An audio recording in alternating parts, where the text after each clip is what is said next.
I have been observing myself and my ego while learning a skill all this time to see what and how it affects us, how it affects you, and what does the ego do to make you fall again.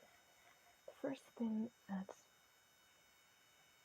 I noticed was that the minute I started thinking, let's say I have a dilemma, a challenge, a problem to fix, or something to learn, that minute the ego catches it and it uses the thoughts where you are learning or pursuing things to make you do other things. For example, I was learning how to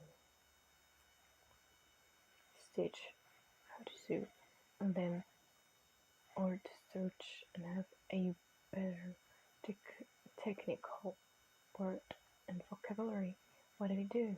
The minute I said, oh, well, let's go searching for that specific term. During that exact precise moment, because I was not aware, it created a thought of, oh, why don't I just go to eat? I'm hungry, I need energy, and so I can focus and continue being creative. And then, because I was not aware during that moment, I went to eat without realizing. Then I snapped out of it.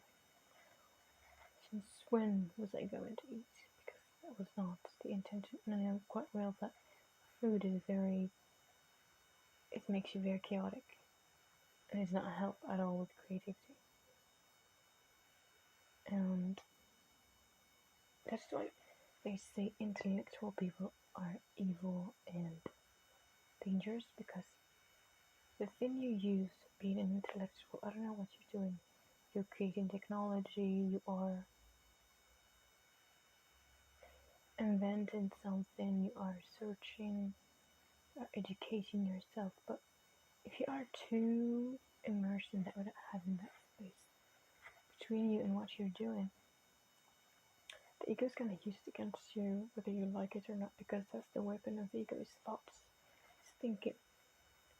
So if you have not a space between you and what you do, and see it just as an activity, and you're totally immersed in it, just like the so-called scientists and intellectuals, it can use whatever against you.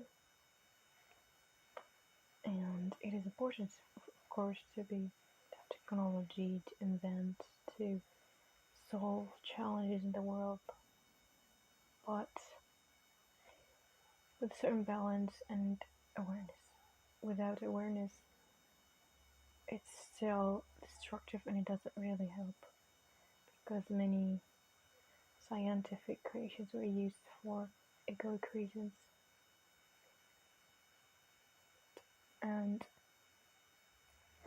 this was the point of this video, the discovery that I'm making. I'm always sharing them here, in case you wonder whether there's somebody else that's also struggling with the same thing, or you don't know if it's right or wrong, or you don't know what's going on with you.